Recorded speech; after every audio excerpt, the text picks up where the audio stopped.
You're listening to the Naked Bible Podcast. To support this podcast, visit nakedbiblepodcast.com and click on the support link in the upper right-hand corner. If you're new to the podcast and Dr. Heiser's approach to the Bible, click on New Start Here at nakedbiblepodcast.com. Welcome to the Naked Bible Podcast, episode 225, introducing the book of Colossians. I'm the layman, Trey Strickland, and he's the scholar, Dr. Michael Heiser. Hey, Mike, how are you? Pretty good. Busy as usual. Anxious to get into this, into a new book. Yeah, the voting was pretty exciting. At first, the initial winner looked like it was Exodus. It came on strong, and then slowly but surely, Colossians came back and took it by a landslide. Very interesting. It's like one of those, sausage races you see at the ballparks, in between innings. Yeah, it's always fun to see what people vote for and how it works. I like that part of it. I'm glad we do that. Mike, I have got some emails about, well, why don't you do this for the net? Look, I'm sorry your book didn't win. That's how competition works. The good thing is, since Colossians is so short, we'll have another vote again for another book. There's just lots of places to camp in here. Well, whatever it is, it's going to be shorter than Exodus. Oh, yeah. So, yeah. Mike, also, I want to announce, I guess people know over the last 2 weeks, our conference is sold out. Yeah. So about a week and a half ago, our Naked Bible Conference sold out, which is awesome. We want to thank everybody who's going to be attending. We're excited about that. It'll be fun. Yeah, it's going to be a lot of fun. So now we're going to announce, Mike, we're going to do live streaming for the event. So if you can't, you can't make it, we're going to live stream the event. So you can go get your ticket to that live stream on nakedbibleconference.com. And, this is one way you can support the Naked Bible and everything we do. So yeah, that's a big development. I'm glad we can do that. Yeah, absolutely. So we're still a good month away. So plenty of time to go get your live streaming virtual ticket. nakedbibleconference.com is where you can go get more information about that and get your ticket. We hope you'll join us live. I'm super excited how much fun it's going to be. I'm looking forward to it. I'm looking forward to hearing the papers, the presentations is a better way to put that. I mean, it's not going to be paper reading. It's, it'll just be fun. I like all the speakers. I like all the topics, I'm looking forward to it too. So yeah, I'm going to be doing my own presentation, but I get to hear some good stuff too. So yeah, I can't wait. Yeah. And you'll be emceeing it too. So you'll have your, you're going to have a little. Oh, I'm sure that'll be memorable. I'm sure. All right, Mike. Well, I guess this is the first of many episodes on Colossians. Yeah, let's just jump in here. So, for those of you who might be new again to a book study series, depending on when you joined, started listening to the podcast. When we start a book study, we devote the first episode to sort of introducing the book. And I don't mean sort of a dry, dusty run through of date, occasion, setting, authorship, blah, blah, blah, blah, blah. I'm not going to read an outline of the book to you. What we try to do is discuss some things that we're going to run into, discuss things that will help sort of orient the audience to the book. And, in that way, you kind of preview, some of the sorts of things you're going to be talking about. And Colossians is actually kind of easy to do with respect to those goals. So what we're going to do today is really talk about three things: authorship, date, and this thing called the Colossian heresy. Those three things are interrelated. The Colossian heresy is essentially what occasioned the book. Paul is ministering in Colossae, and he has some problems. There's a lot of false teaching that has permeated the group. He's getting opposed by competing teachers and ideas, trying to essentially undermine what he's doing. And collectively, there's this thing called the Colossian heresy that he is combating. Now what it actually is really a matter of academic scholarly debate. So we're going to get into that, and in part, it's related to issues of authorship and date. And I think you'll see why as we go through. But I'm going to be dipping into a few good reference sources here. I will tell you where the quotations come from. Basically, I can safely say anything here that I'm going to cite, I recommend you have. I get asked all the time about resources. And, there's some good ones here that are going to help us zero in and fix on the Colossian heresy to, just get us ready for the book. So I'm going to start here with a selection from the Dictionary of Paul and his letters. This is the entry by Peter O'Brien. O'Brien also wrote the Colossians commentary and the Word Biblical Commentary series, but he spent a lot of his academic career on Colossians and some of other Paul's smaller letters. And he writes in DPL, Dictionary of Paul and his letters, he says, the letter makes clear that the Apostle Paul is the writer not only in the opening greeting, Colossians 1:1, but also in the body of the letter, Colossians 1:23, and at its conclusion, Colossians 4:18. The character of Paul, as we know it from other letters, shines throughout this letter. There was no dispute over the authenticity of Colossians in the early period of the church, and the letter was included in Marcion's canonical list as well as the Muratorian canon. The latter is 7th to 8th century AD. Marcion's is older, but those are important canon lists. Back to the quotation here. O'Brien says, however, the Pauline authorship has been challenged on a number of occasions in the last 150 years. The grounds presented concern the language and style of the letter and the supposed differences between Colossians and the theology of the main Pauline epistles, unquote. Now, I also want to read a little bit from a Lexham Bible Guide on Colossians. And I'm going to plug these just for a second here. Full disclosure here, I work for Faith Life and Lexham is our imprint. But the Lexham Bible Guides are really useful. These are books that the people responsible for creating them actually combed through commentaries and pulled out really good paragraphs on all sorts of things, verses, topics, whatever. They're very useful. So at one point, the Lexham Bible Guide says this: Paul's authorship of Colossians was unchallenged for most of history. With the rise of critical scholarship in the 19th century, however, scholars questioned the letter's authenticity.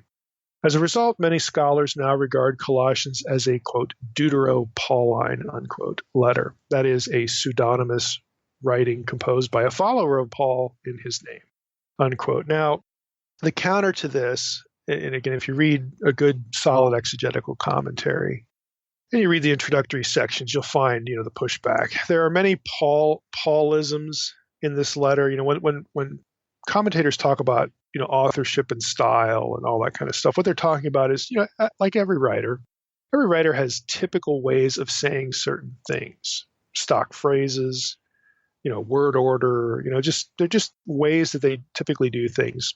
And so there's those who say, well, there's stuff in Colossians that just doesn't look like Paul or sound like Paul's other letters, the ones that nobody fights about. But again, the pushback is, well, there are lots of Paulisms in this letter, Colossians, that are in the undisputed ones. So, okay, you get some new stuff, big deal. Colossians is also in P46. That's a papyrus, very famous papyrus. It's widely known as the earliest existing copy or collection of Paul's letters. The point is, if pseudepigraphy was widespread in the ancient world, and it was, it's funny how no one in antiquity thought that way about Colossians. It's only, when you get into the 19th century, do these things come up. However, I'm going to go back to DPL, Dictionary of Paul and his letters. O'Brien notes this. Yet there are linguistic differences between Colossians and the other Pauline letters. 34 words appear in Colossians, but nowhere else in the New Testament. 28 words do not occur in other Pauline letters, and 10 words that Colossians has in common only with Ephesians. But in assessing these statistics, it ought to be borne in mind that many of these words appear in the hymnic paragraph of Colossians 1:15 through 20, or in interaction with false teaching, either as catchwords of the Colossian philosophy or as part of the author's polemic, against it. Further, hapax legomena, those are words that appear only one time. And unusual expressions turn up in considerable numbers in other Pauline letters. The absence of a word or concept may be due to the different subject matter being discussed, unquote. So I think that's a good, it's a fair pushback. When it comes to disputing Pauline authorship, you would expect different vocabulary to, be in letters. And as this DPL quote points out, hey, all of Paul's other letters have unique vocabulary too. What's the big deal? And unique vocabulary is due in part to what's being discussed, the subject matter. And I think the quotation here does a good job of pointing that out. Now back to Lexham Bible Guide. Why is this important? Who cares? The Bible, the LBG says, those who think someone other than Paul wrote Colossians date the letter to the 70s, that is, sometime after Paul's death. For those who hold to Pauline authorship, the date of the letter is contingent on the location of Paul's imprisonment, where he was in prison. Some, such as Dunn, argue Paul wrote Colossians along with the other prison letters while imprisoned in Rome, and date the letter to the early 60s. Okay? A date of composition in the mid to late 50s is often proposed by those who believe Paul was imprisoned in Caesarea. That's the end of the quote. So the date depends on when Paul was in jail and where. So there's dispute there. Scholars disagree if you're going to accept Pauline authorship. It's 50s or 60s. If you don't, it's going to be sometime later after Paul is dead. And again, the date of the 70s was mentioned here. Now again, who cares? Why does it matter? Well, there's really two reasons why it matters. The surface reason would be an integrity issue. Well, the epistle says that it came from Paul's hand, so we can't deny that, or else we impugn the letter. Okay, well, I get that, but the bigger issue is the relationship of the letter and its contents to the specific false teaching, the specific heresy that Paul is being confronted with, that Paul has to deal with. So, we have here this whole issue of the Colossian heresy. The Colossian heresy, here's the real issue. The stuff that Paul's shooting at in Colossians has certain affinities with Gnosticism. And Gnosticism as, full-blown systems of thought, like Gnostic theology, and there are different theologies of Gnosticism, just like there are different theologies of Christianity. We've got Protestant version, Catholic version, Orthodox version, and they all have a different way of articulating certain theological points, and they have disagreements. It's the same thing with Gnosticism. There's no one Gnostic system. But all of those systems are much later than Paul's lifetime. Well into the second century. That's the 100s, 40, 50 years, or more after Paul's dead. And on, past the second century. So how does that work? If the things that Paul is shooting at sound like Gnosticism, but according to Gnosticism's own primary texts, like the Nag Hammadi Gospels, those systems developed, much, much later. How do we, what's going on here? So the whole issue of date matters, and some scholars want to push Colossians, even beyond the 70s to get it up close to the end of the first century for this reason, as Gnosticism system, in terms of what it would become as a system, is starting to become developed. So that's why Colossians, the date of Colossians, has been sort of a hotbed of academic disagreement and discussion, because of the things that Paul has to address sound a lot like Gnosticism. And then you have to ask yourself, well, how does that work? Now, Dictionary of Paul and His Letters, again, just another excerpt here. O'Brien writes, for scholars such as Lohse, L-O-H-S-E, the supposed theological differences between Colossians and generally accepted Pauline letters are decisive against the apostolic authorship of Colossians, even if the grounds of language and style are not. So let me just stop there. See, just that one sentence says that, boy, the subject matter of Colossians, again, since it's so much like Gnosticism, Paul couldn't have written this. So a lot of scholars think that. Back to the quote. Some have argued that the post-Pauline author's Christology belonged to a later period of church history, when classic Gnostic influences had begun to assert themselves. Let me stop again. Did you catch that sentence? See, when we read through Colossians, Paul is not only going to be shooting at certain items of false teaching, but the Christology, the way he talks about Jesus, in the fullness of his deity. They're going to say, look, if Colossians was written later because of what it's shooting at looks a lot like Gnosticism, then Paul's Christology must be later too. Whoever wrote Colossians must have been influenced by later church history people that we don't know. And what they're going to do is they're going to take that and say, well, the original church didn't think thoughts like Jesus was God. That's a later invention. You see where this goes. and again the logical train of thought that it follows. So the issue of finding a coherent explanation as to how Paul could be shooting at something that looks like Gnosticism before there was Gnosticism is important, because the Christology of the New Testament, let's just broaden it, the Christology of the New Testament, and Paul is a major articulator here, this is a big deal, as far as Trinitarianism, the deity of Christ and whatnot. There are those who love, again, to put all this stuff late, because just like a Bart Ehrman or something like that. They love to push it late so that they can say, well, the original disciples, never would have thought Jesus was God. Jesus himself never would have said he was God. All this kind of nonsensical talk. I mean, my big beef with that is, what about the two powers in heaven stuff? What about the Second Temple Jewish, binitarian monotheism? I mean, it's like that just gets forgotten, which is a big reason why I think it's important. These ideas that the ideas that are the foundation of Trinitarian thinking, or Christ as deity along with the Father as deity, two persons in one, but sharing one of the same essence. Of course, you get three with Trinitarianism, but all of that, it is, we need to realize that the foundations for that kind of thinking are in the Second Temple period. They're BC. They're before Jesus ever showed up. They're before there was an early church. And so it's not coherent to move that stuff later, but people will use the content of an epistle like Colossians and try to push the authorship of that book later so they can try to make this argument that high Christology, Trinitarian thinking, was not part of the original Jesus movement, the original church. Again, I'm hoping that you can see this clearly, what the strategy is here by those who would oppose these ideas. Back to the quote here, the DPL.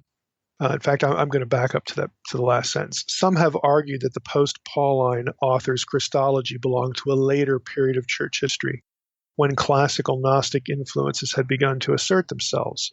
But it is unnecessary to resort to full-blown Gnostic influences in the 2nd century as a possible background. That's good to hear. Continuing. If a Jewish background of an ascetic, mystical kind is likely, then there's no need to look beyond the apostolic age, and certainly Pauline authorship is not ruled out on this account. End of quote. Now that's an important idea. What O'Brien is saying there is, look, he's setting his readers up for where he's going to continue in his own essay there. But he's saying, look, some of these things that look like Gnosticism, if we can find them in Judaism, if we can find them in the Second Temple period, then this whole issue of pushing the authorship of Colossians way forward is just pointless. And I agree. It is pointless. Now, when it comes to the history of Gnosticism, we got to get into this a little bit. When it comes to that, there are a couple of names, a couple of scholars that are important. Edwin Yamauchi, that's Yamauchi. His contribution is pretty noteworthy. Now, he has a book that's out of print, but you can still find it used on the internet. Again, if you're interested in the kind of things we've already talked about, and of course we'll talk about in this episode, I recommend it. It's called Pre-Christian Gnosticism. It was 1983 is the second edition. I have an older copy of it, but it's an important work. And his work has shown that the ideological or theological strands that contribute to later full-blown Gnostic systems were around much earlier than the 2nd century AD, and again, all the way back into the Second Temple period. So Yamauchi specifically tackles this problem. Now, Yamauchi is the author of an entry in the Dictionary of New Testament Background on Gnosticism. And I'm going to quote from his article here briefly. He writes, because of the variegated nature of Gnosticism, it is difficult to fit every Gnostic teacher into a common framework. Marcion, who advocated the concept of two gods, the God of the Old Testament, God of the New Testament, has many affinities with the Gnostics, yet he lacked their mythology and emphasized faith rather than saving gnosis. A major branch of Gnosticism, which followed the teachings of Valentinus, was heavily influenced by Platonism. Scholars have recognized another branch of Gnosticism, which has been termed Sethianism, a more mythological system that exalted the Old Testament figure Seth as a key revealer. It should be noted that the ancient sources of these movements and their Christian critics do not use the term Gnosticism and rarely use the term Gnostics. Williams has therefore called upon scholars to abandon the term, but it is not likely that his proposed substitution, quote, biblical demiurgical traditions, unquote, will be adopted. But his reminder that Gnosticism is a scholarly construct should always be borne in mind. That's the end of the Yamauchi quote. Now, consequently, what he's really saying is that one does not need to move Colossians to the 2nd century to have some context or frame of reference to what Paul is addressing in the book. You can find this stuff earlier than the 2nd century. Even though, you got the full-blown systems later, and some of the stuff Paul shoots at kind of looks like he's shooting at those ideas, there are strands that flow into what would become full-blown Gnosticism that you can find much earlier. Now, I should point out, before I get into some of those strands, that this isn't just an evangelical bugaboo. There are Jewish scholars that agree with this assessment that, hey, this stuff is lurking in Jewish mystical texts of the Second Temple period. It's not an evangelical Christian thing. Jewish scholars agree too. I'm going to quote just one little paragraph from a journal article by Joseph Dan, Jewish Gnosticism with a question mark. It's from Jewish Studies Quarterly, Volume 2, Number 4, 1995. This is going to be on page 328. He writes, there is a typological proximity between Jewish mystical concepts and Gnostic ones, a proximity which increases paradoxically as time, space, and geographical space increase between it and historical Gnosticism.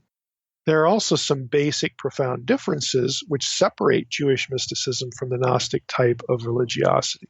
That's the end of the quote. So he's saying, look, there's older Jewish stuff that has certain Gnostic strands in it that are going to become really important ingredients in the recipes that will become Gnostic systems. So it's not just evangelicals saying this to sort of save Paul and save their Christology and all that kind of stuff.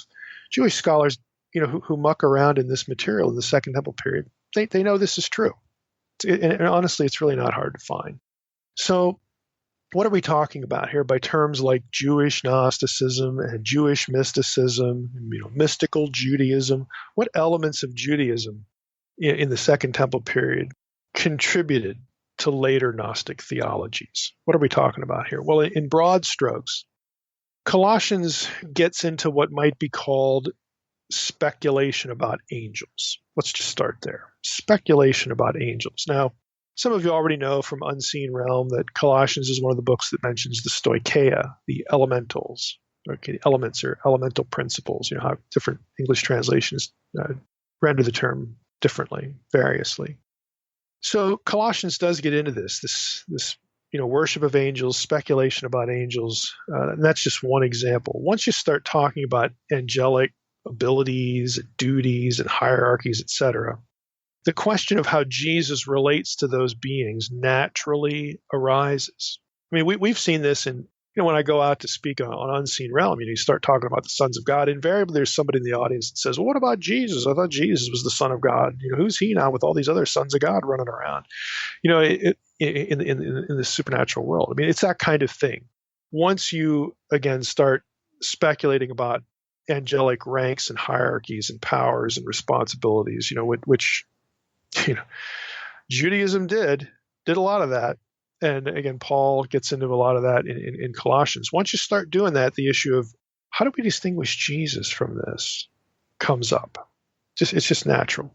And that in part explains Paul's emphasis in the book of Colossians on the supremacy of Christ to angels. He has to get into that, as he's addressing, again, some of the speculative stuff. Now, some examples from Jewish literature that constitute strands of later Gnostic thought. Let me just give you a few. Martha Himmelfarb's article. Martha Himmelfarb is a well-known Second Temple Judaism scholar, and she specializes in Jewish mysticism and apocalypticism and all that kind of stuff. She has an article on the book of Jubilees, and I'm just going to use this as an example because I think it's illustrative. Her essay appears in a book called Enoch and the Mosaic Torah, The Evidence of Jubilees. So it's a book that collects a bunch of essays about the book of Jubilees. And her article is entitled The Book of Jubilees and Early Jewish Mysticism. So here's a selection from that article. She writes, "Does the Book of Jubilees belong to the history of Jewish mysticism?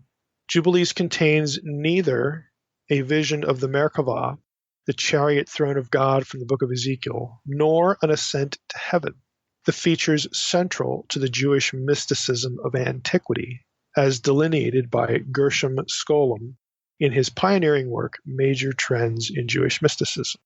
Yet Jubilees shares other significant features with other texts of the Second Temple period that are often associated with early Jewish mysticism, such as the Book of the Watchers, 1 Enoch 1 through 36, and the Songs of the Sabbath Sacrifice, also known as the Shabbat Shirot in Hebrew, as well as with the Hekhalot texts. I'm just going to break in here again. Hekhalot is a plural for Hekal, temples, and these are visions of divine temples, plural.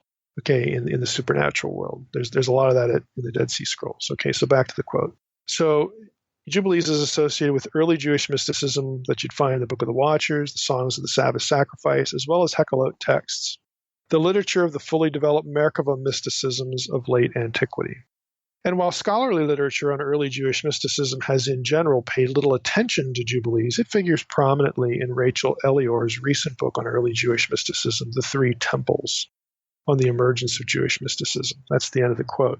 Now, I've become pretty well familiar with Elior's book, The Three Temples, because of a book I've been working on now, good grief, for 2 years off and on astral theology and biblical thought and how that relates or shouldn't be abused by weird stuff that people say about biblical prophecy today.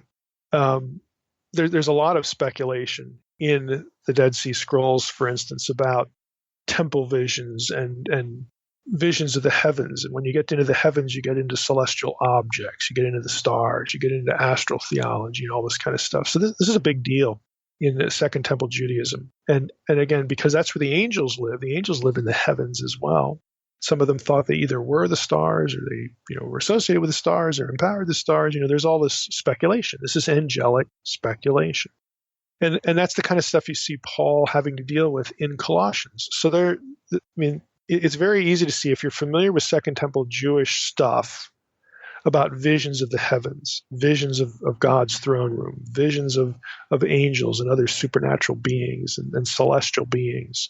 If you're familiar with that, you can read the book of Colossians and go, okay, I know what he's tracking on here. You don't have to say, boy, I don't know, how could he have gotten this stuff, because we don't have Gnosticism yet. I guess Paul didn't write the book. That's very easy if you're familiar with Second Temple Jewish literature to kind of know what he's dealing with here. And so I think the Himmelfarb, quotation is useful. And let's use it a little bit. She mentions here as important features to Jewish mysticism a couple of things. Visions of the Merkava, the throne chariot of God from the book of Ezekiel. It's Ezekiel 1 and Ezekiel 10. And then she mentions ascents to heaven, ascending to heaven, these visions of having heavenly throne room experiences. So as far as the ascents to heaven, I would recommend that listeners go back and listen to episode 57 of this podcast. That's when we talked about Acts 22.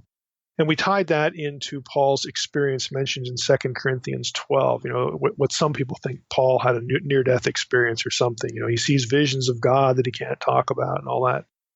It actually relates to something in Paul's life that is mentioned in Acts 22. So if you go back and listen to episode 57, you'll hear us discuss Paul's vision, his ascent to the heavens and what he sees there, and how that ties in to certain Second Temple Jewish texts. Okay, for our purposes here, I want to go off in a bit of a different but related trajectory. The Merkava visions. Again, the Merkava, it's a Hebrew term for the throne chariot of God. If you think about Ezekiel 1, we had a series on Ezekiel. Like, for me, it doesn't seem too long ago, but I guess Ezekiel 1 was quite a while ago. Ezekiel sees a vision of God, with the four cherubim. The cherubim have the faces, the four faces, and they're underneath the throne, and all that stuff. And when we were in that subject, I talked about how the four faces of the cherubim correspond to the four cardinal points of the Babylonian zodiac, and how this relates to Babylonian, astrology and what's going on here. Why would you use this imagery and put Yahweh on the throne instead of Marduk and all that kind of stuff? You can go back and listen to that. For our purposes here, just remember that the Merkavah, the vision, the throne chariot of God, the vision in Ezekiel 1 became a real point of interest in later Judaism. Lots of people, just kind of like today, lots of people speculated on what in the world was going on there. What's going on? What does that mean? Like how do we understand that? Now, that's where I want to camp a little bit, because I want to quote to you some specific examples from some Dead Sea Scrolls that relate visions of not only the throne chariot of God, but multiple throne chariots and multiple Elim, gods. Okay, Elim is one of the plurals. It's the plural for El, the typical one of the typical words for deity. So in the Dead Sea Scrolls, you have lots of visions where you've got lots of throne chariots flying around that are somehow piloted or associated with these beings, supernatural beings, Elim and plural Elohim. And again, if you think back to my book, The Unseen Realm, Elohim, plural Elim, these are terms you would use not assigning a specific set of attributes to these beings. We don't have polytheism here. This is the Second Temple period. This is after the exile, folks.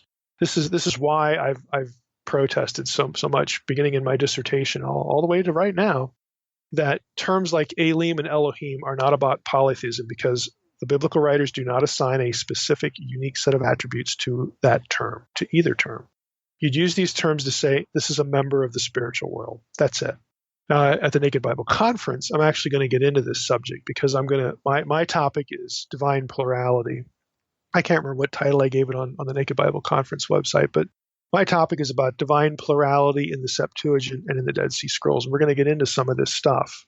But I want to read a couple examples here, because you've got these weird visions in Jewish literature that involve multitudes of heavenly beings that are not called angels. They're called Elim and Elohim. And this is going to be an idea, okay, that is going to become adapted into later Gnostic systems. Later Gnostic systems are going to have different terms for these guys. They're going to call them, just think about it, archons or aeons. And so this is a good example, these Merkava visions in the Dead Sea Scrolls, for the kind of angelic speculation that was current in Judaism of Paul's day and even before Paul's day, that would have been something for him to address and to distinguish Jesus from in his letter. You do not need to move Colossians way front into the Gnostic era or something close to the Gnostic era to justify the content of the epistle. Paul would have been familiar with this stuff from his own context, Second Temple Judaism. So this notion of using the content of Colossians to say that Christology is a later invention of the early church is bogus. That argument doesn't pay attention to the primary sources of Paul's own Jewish context. I'm going to give you a couple of examples. I have two texts here. They're both from they're both Shabbat Shirot texts, songs of the Sabbath sacrifice. Numerically, from the Qumran material, one is from 4Q405. Another was from 11Q17. I'm not going to give you the column numbers and all that kind of stuff. When we produce the transcript, we can, Brenda, can produce the column numbers and all that stuff. And the sources. The English translation here is from Garcia Martinez, his book on the. He's a co-author. It's a Dead Sea Scrolls Study Edition. But this is going to sound really weird. I'm just going to read you a couple lines from these texts, the Shabbat Shirot texts. Perfect light, the multicoloredness of a most Holy Spirit. Ellipsis, the text breaks. There's a lot of ellipses. This is a fragmentary text. So ... High places of knowledge, and at his footstool ... God's footstool. The appearance of the glorious form of the chiefs, plural, of the kingdom, of the spirits of ... And in all their movements, the gates of ... flashes of lightning. That sounds like Ezekiel ... The gods of, again, another ... Now, here we have, among them run gods like the appearance of coals of fire. So now you have a line from Ezekiel. You've actually had two lines from Ezekiel, but it's pluralized. We don't just have one, deity enthroned. We've got multiple, okay? Among them run gods like the appearance of coals of fire, ... going around, the spirits of the Holy of Holies. Catch the line, spirits, plural, of the Holy of Holies, ... The Holy of Holies, the spirits of the gods, an eternal vision, ... And the spirits of the gods in the form of the flames of fire around. You go a little bit down in the text, we read, let's see another line here. And the chariots of his, God's, inner shrine praise together. No, chariots, plural. The Merkavot, the chariots of his inner shrine praise together, and their cherubim.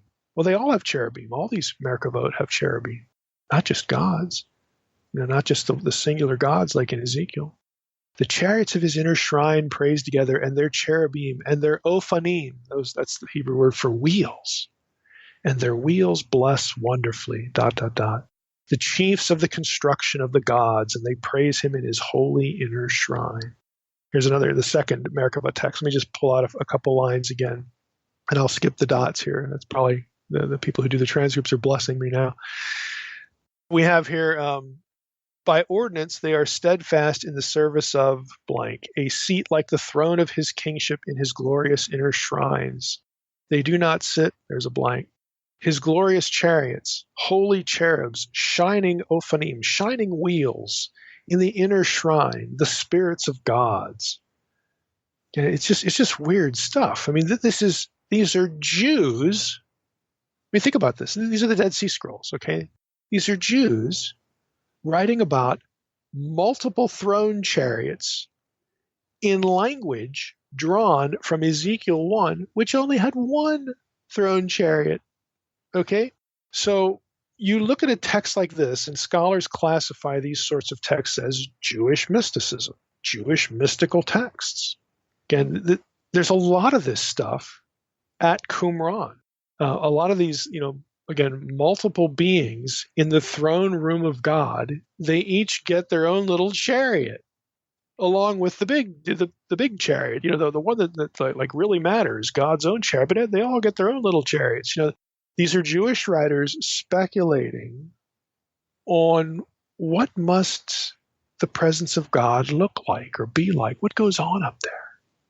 And again, there's just a truckload of this kind of material at Qumran and in Second Temple Jewish texts. This is the kind of thing, let me put it this way, this kind of speculation is not Gnostic, because there is no Gnosticism at the time this stuff is written. This kind of speculation went on in Judaism, Second Temple period Judaism. And so we would expect Paul at some point to run into this, and he does at Colossae. And when he writes about it, he has to articulate how Jesus is distinct. How Jesus is not just one among equals. He's different. He is ontologically different. His status is different. So again, we would expect, if we're familiar with this older material, this predates Paul, it predates Jesus, the birth of Jesus. I mean, we would expect Paul to run into this. So again, the accusation or the supposition is probably a better word. The supposition that the content of Colossians has to be late.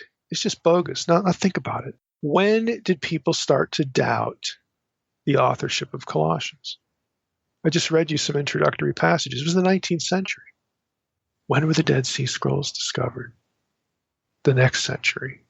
See, people, this is a good example of people, and even today, scholars, and it flabbergasts me how scholars can repeat arguments based on out-of-date material. The guys, they're heroes, writing in the 19th century, criticizing the authorship of Colossians, didn't have access to any of these Shabbat Shirot texts. They didn't know they existed. They were in a cave somewhere in Qumran. But since we have this material, and frankly, I would suggest they should have gone back and read the pseudepigrapha a little bit more closely too. But these are the most blatant examples, okay? Since we have this material today, this argument about the authorship of Colossians being based on the lateness of angelic speculation is, I just don't know any way to put it. It's just nonsense. It's out of touch with data. It's out of touch with primary sources. We would expect Paul to have to tackle this. Now I'm going to throw a third one in here just because I think it's interesting. This has nothing really to do with Colossians per se, because what I'm going to talk about here isn't really specifically mentioned, or referred to in the epistle. But I want to give you a third one just so that you know that there would be stuff in the pseudepigrapha that still might, get scholars to think about connecting Colossians with Gnosticism or some kind of thinking like that. Again, the Dead Sea Scrolls, again, in my mind, just sort of torpedo the whole criticism of Pauline authorship. But I'm going to throw this one in just because I think it's interesting. The third one is the figure of Samael. Now, Samael is a name. It's a name for Satan. Okay, it's a name that occurs in pseudepigraphical texts of the late 1st century and the early 2nd century. So this is again when Gnosticism is starting to really, as we know it, is really starting to take form. Okay, systems. One of those texts is the Ascension of Isaiah, which scholars agree is a mixture of Jewish and Christian authorship. Both a Jewish and a Christian hand worked in this text. Composed things in this book. Now, in the Ascension of Isaiah, the devil gets the name Samael. The name means the blind God, and that's the key point. The name means the blind God, which is a designation found in later Gnostic texts for the demiurge. The demiurge is a term that means the maker. Okay, if you're not familiar with Gnostic thinking, you could go up to YouTube. I have a YouTube lecture. It's quite dated. My hair is more brown. I got more of it, I guess. About Gnosticism, where I introduce one of the Gnostic systems, Gnostic cosmology. The short version of this is for a good for a lot of Gnostic cosmology, not all of it, but some of the more noteworthy systems in Gnostic cosmology. The maker of heaven and earth, the God who created heaven and earth, the God of Genesis, the God of the Jew, the God of the Old Testament, is a wicked guy, because he's not the true God in Gnostic cosmology. The God of the Bible is a created evil being known as the demiurge, or the blind one, the blind God, and other things as well. He creates humanity to be slaves and all this kind of stuff. The true God is some ethereal thing, ethereal presence or whatever out there in the universe that gives birth to aeons, basically pinches parts of himself off, little pieces of himself off, and creates aeons. These are super high-level divine beings. If you put them all back together, if they all formed in a group, they are the fullness of the true God, because all the pieces come back together. The pleroma is the Gnostic term for that. And one of them goes astray, Sophia, and she winds up creating the demiurge, which is the God of the Jew, the God of the Bible. And he's wicked and evil. So that again, that's it in a nutshell. So the fact that Gnostic texts refer to Satan as Samael, and we refer to the demiurge as Samael, and here you have a first century text, Ascension of Isaiah, use the same term. It gets scholars to wonder, okay, here we have an element of Gnosticism here that has maybe some sort of Jewish context, but most scholars are going to say, no, this is part of the Christian element, because we know there's no devil in the Old Testament, which is sort of a misnomer. But again, we know why they say that, because the word Satan is never used of the serpent in the Old Testament. Again, if you've read Unseen Realm, this is all familiar stuff to you. I can't, go back and rehearse my book, to a new audience. Please read the Unseen Realm. This is why I wrote it. And here in the podcast, we use it as a touch point now and again, like we're doing now. But there would be people that say, well, the idea of a devil is just totally foreign to the Old Testament. It's a New Testament invention. And here, it's probably even a late 1st century invention or something like that. And boy, isn't it interesting, that the devil figure gets this name Samael here in this late 1st century or early 2nd century text. somewhere on the cusp, right around 100. Let's just call it 100 AD. So it's after the birth of the early church. It's after the life of Paul. And here we have this name show up. And then that name is going to be used later in full-blown Gnostic texts for the demiurge, for the evil maker. Isn't that interesting? Again, this is a point by which certain scholars, are going to try to argue that certain ideas that we have in our New Testament now had nothing to do with the original Jesus movement, that are later inventions.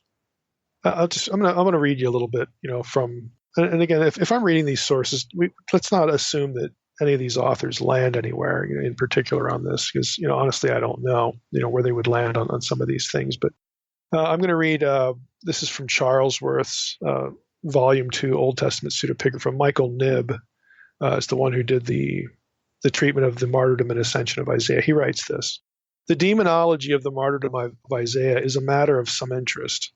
The leader of the forces of evil, who has at his disposal a host of subordinate angels."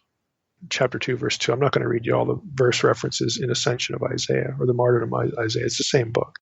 "The leader of the forces of evil, who has at his disposal a host of subordinate angels, is called variously Samael, Beliar, and Satan." All three of those terms are used. "These three names," continuing with the quote, "which are, of course, well known from other sources, appear to be used synonymously. And there's no real evidence to support the view of Charles that Samael is subordinate to Beliar. Two other names are also applied to this figure. The first, Malkirah, it's king of evil, is given in 1:8 as an additional name of Samael and means, king of evil. There, they translated. I just did that on the fly for you. The second, Matanbukas, there's a very corrupt variant of this in chapter 5, Mekembekas, apparently derives from a Hebrew expression meaning gift of desolation. In different places, both Beliar and Samael are said to dwell in the heart of Manasseh. Ah, there's a biblical figure right there, heart of Manasseh. And it is under the inspiration of Beliar or Samael that Manasseh, at the instigation of a Samaritan, has Isaiah the prophet put to death. Okay, end of quote. So the martyrdom and ascension of Isaiah, this is the pseudepigraphical book that has Isaiah sawn in half that the book of Hebrews might, be referring to. It's kind of a chicken or egg sort of question as far as the date, of those works go, but we're not going to rabbit trail into that. Now, all of that has led scholars to ask whether Samael is behind part of the book of Enoch, because there's something going on in the book of Enoch that kind of is similar. In the so-called animal apocalypse, okay, which is 1 Enoch 85 to 90, we get some interesting things here. Now, I'm going to quote from my Demons book that isn't published. This is actually my first draft manuscript about the animal apocalypse, and I think you'll get the drift of why some scholars wonder about, is there a connection between 1 Enoch and the ascension of Isaiah that takes us into this whole devil question, which takes us into the date of Colossians and all that stuff. So again, this is just extra stuff here.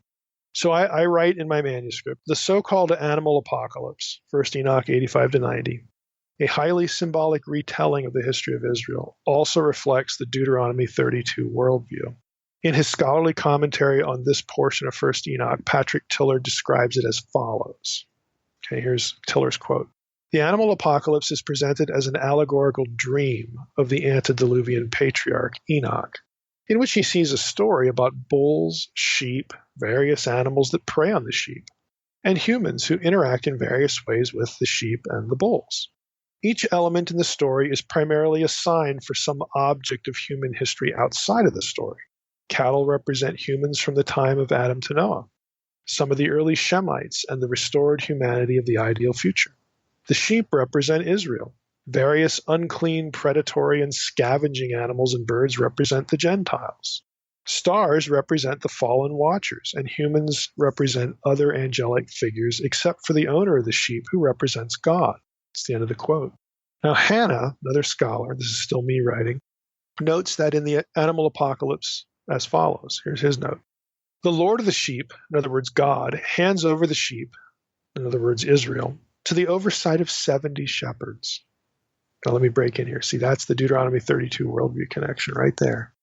That is, back to the quote, that is to 70 angels, which of course recalls the 70 angels of the angelic patron legend. This period covers the Babylonian captivity. the limited restoration under Zerubbabel and Joshua the high priest, the Persian and Hellenistic hegemonies, and especially the crisis under the Seleucids, which resulted in the Maccabean revolt. That's the end of Hannah's quote.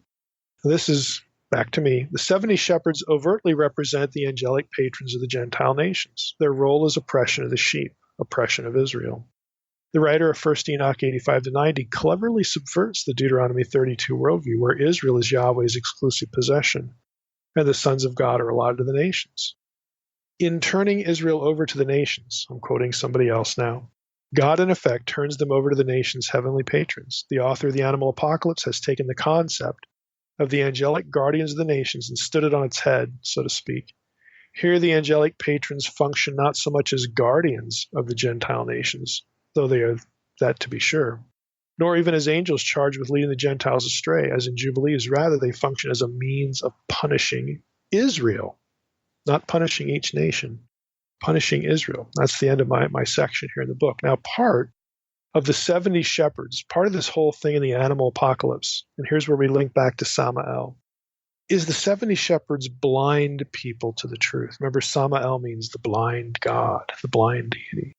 And so scholars wonder if the writer of 1 Enoch 85-90 is thinking the same thing as the Ascension of Isaiah writer, that the leader of the 70 shepherds is Samael, the blind deity.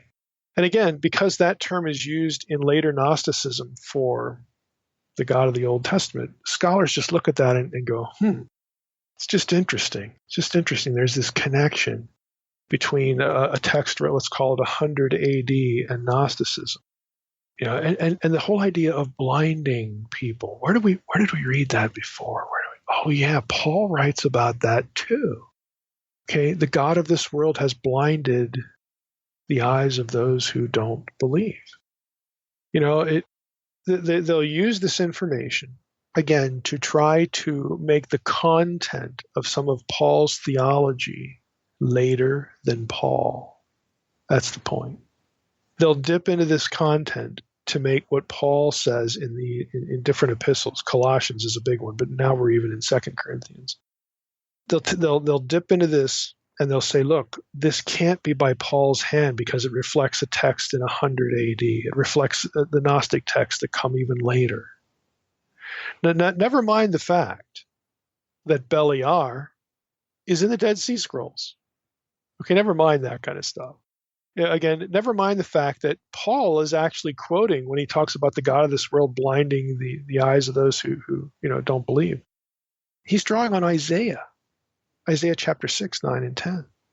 No. Paul can't be thinking about Jewish texts of his own period, and he can't be thinking about the Old Testament. He must be not the author. That was awkward, but he must not be the author of this material, because we can find it in a text that's around 100 AD and in Gnostic texts that are a little later than that. So Paul didn't write this stuff. See, this is how academia works, folks. This is how it works. Now, I don't want you to go away and think that this is what scholars do all the time. There are scholars, I think, that I don't think I know, because I know a lot of them. And at the Naked Bible Conference, we're trying to introduce you to some people who are highly regarded in various fields. They understand that there's more than one way to skin this cat. Okay? There's more than one way to think about what we find in Colossians and other epistles of Paul that doesn't require us to say Paul didn't write this stuff.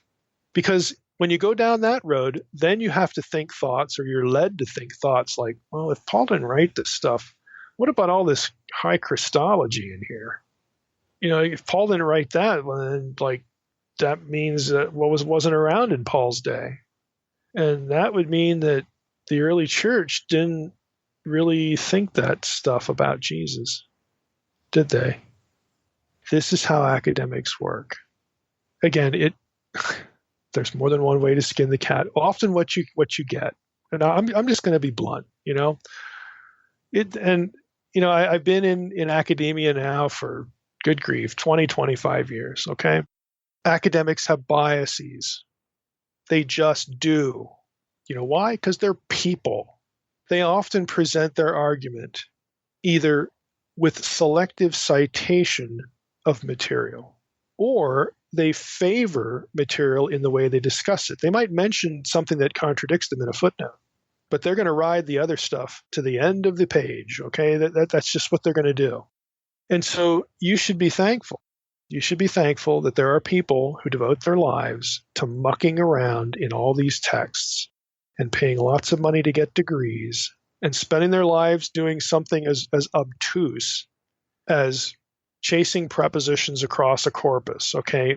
This is important stuff. Somebody has to do this because there are going to be people, like me and other people who use this data. I mean, we can tap into this data and present a fuller picture of what's going on. And we can say things like, look, this is an unnecessary conclusion to draw based on the data, not based on what I want to believe, based on the data.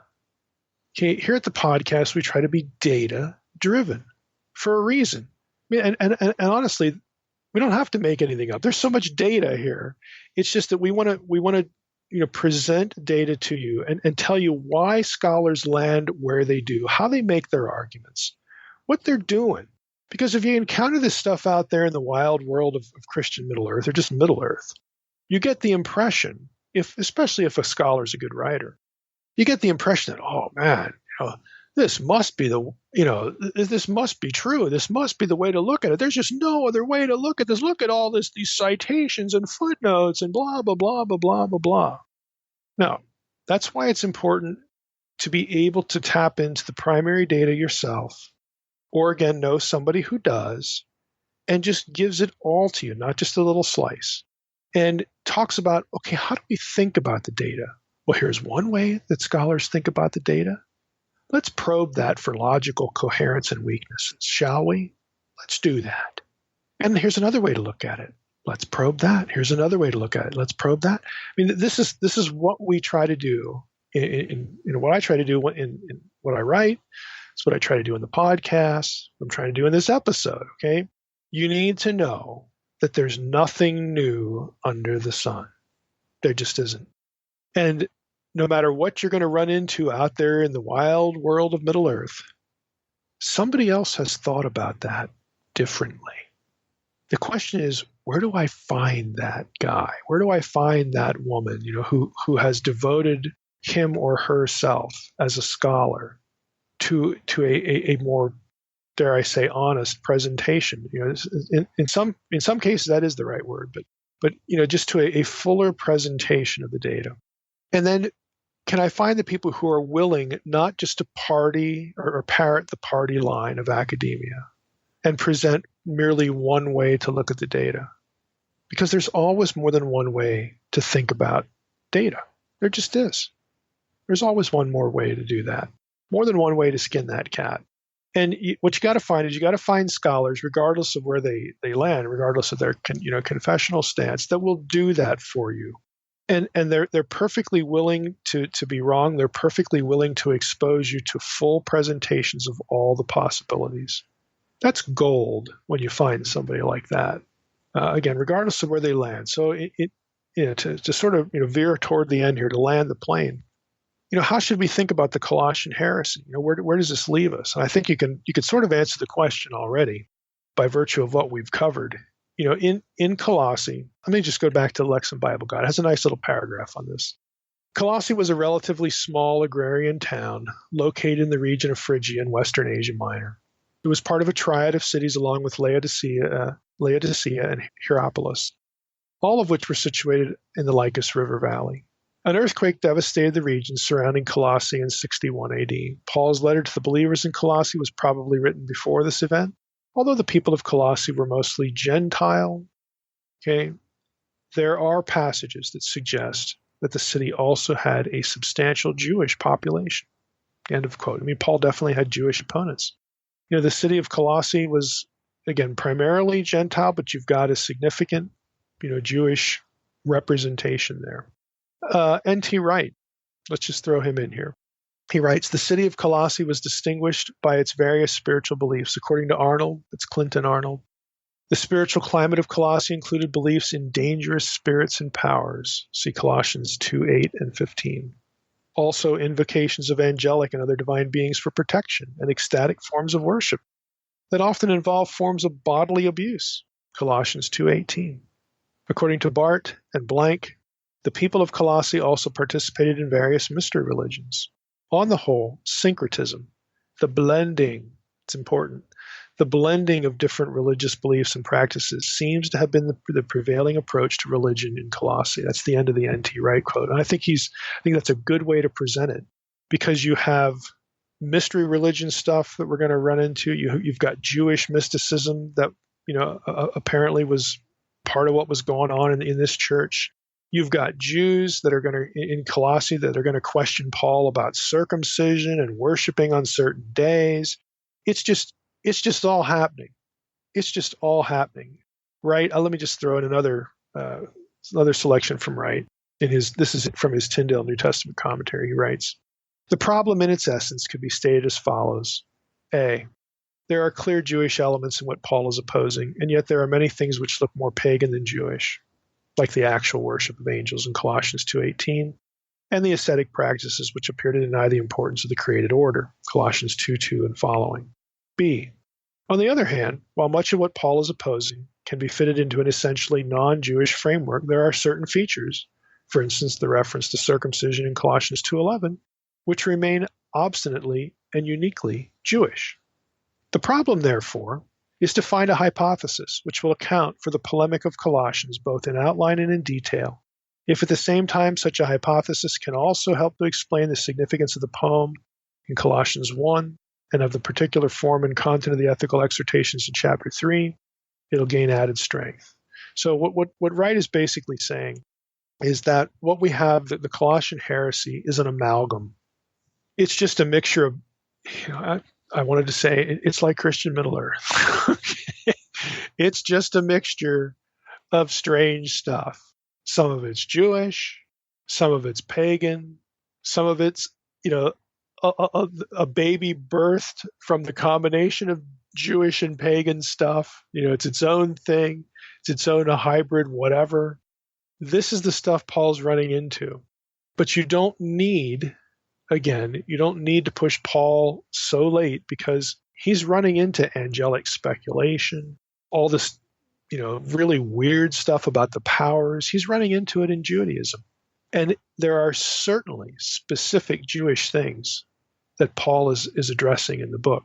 So the best approach is to presume that what Paul is confronting here is a group of Judaizers and then speculations about angelic powers that probably at least some of those Judaizers brought into the discussion, and some of the pagans in the city brought into the discussion.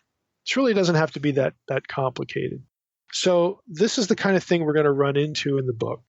I think Wright's trajectory is a good one, that it's an amalgam here of all this stuff. You can't sort of put one label on it, and we don't need to. But again, for our purposes today, to wrap up the episode, our purposes today is what I want you to get out of this is a little bit of more familiarity of how scholarly thinking works, why things like date and authorship and the circumstances of a book can become important.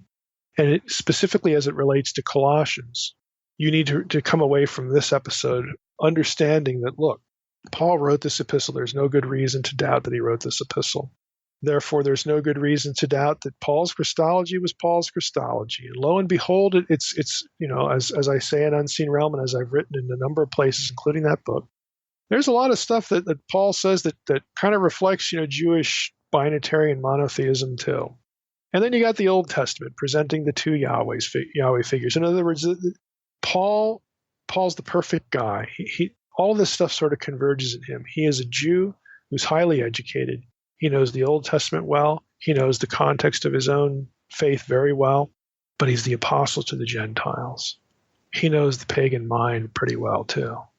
So all that converges in the epistle to the Colossians, and this just gives you an idea of the kind of stuff we're going to run into as we track through the book.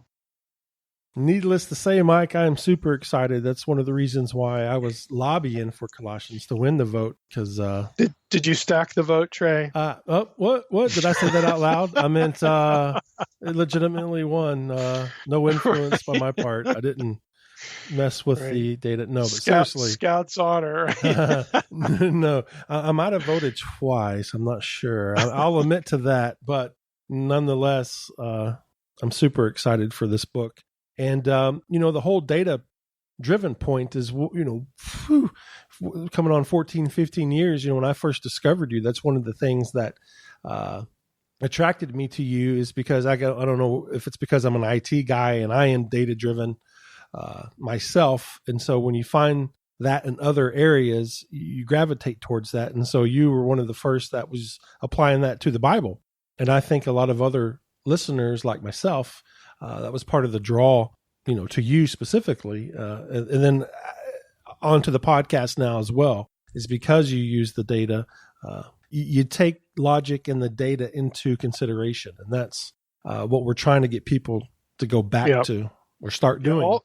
Ultimately, at the end of the day, knowing that what you believe is based on data from its own context, and within its own context, is a whole lot better than kind of having to conclude that, well, what we believe because some church authority said it somewhere in the Middle Ages.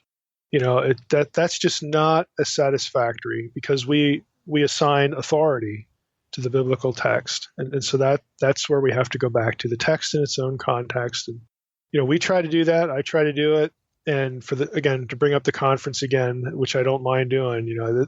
I go looking for these people. And I've read the material. I know most of them personally. I've met all of them at least once. And this is what we're trying to do. We want to introduce the audience to more scholars trying to do this sort of thing. Next week, chapter 1, we kick it off. We will jump into chapter 1.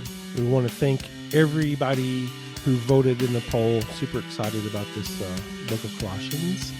And I just want to thank you all for listening to the Naked Bible Podcast. God bless. Thanks for listening to the Naked Bible Podcast. To support this podcast, visit www.nakedbibleblog.com. To learn more about Dr. Heiser's other websites and blogs, go to www.drmsh.com.